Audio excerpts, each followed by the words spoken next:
your kids right from an early stage to understand not only the practical application, how to work hard, but also the nuts and bolts of the business, and not leaving it until they're 35, 40 before introducing them to the financial side of business.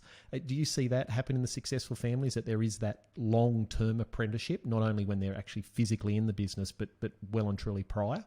Definitely. So I think, in any business, you've got operational management and then exec management and ownership kind of thing. And I think unless you go through those processes, you can be an owner. It's almost easy to be an owner these days, but to be successful and sustainable, even though I don't really love that word, but sustainable, then there's a fair bit to go through. In our office here, we are most fortunate that we have, 4 generations of some, we'll call one client group, and there'll be 4 generations within that.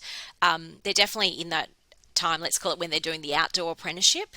We don't see them all that much, but just recently, in particular over the last 12 months, there's been a fair bit happening within the ag scene, a fair few transactions or a few due diligence. You go down a few dry gullies to get to, to the one you want to end up on.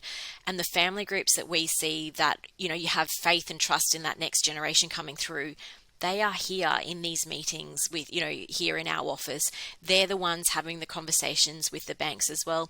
Yeah, they're sitting back. They're not the ones leading the way or have necessarily done the figures or the work through, but they are aware of what's going on. And, and some of the transactions that we're talking about at the moment, it's that generation that will be paying back and also be able to reap the reward from the assets that are being acquired.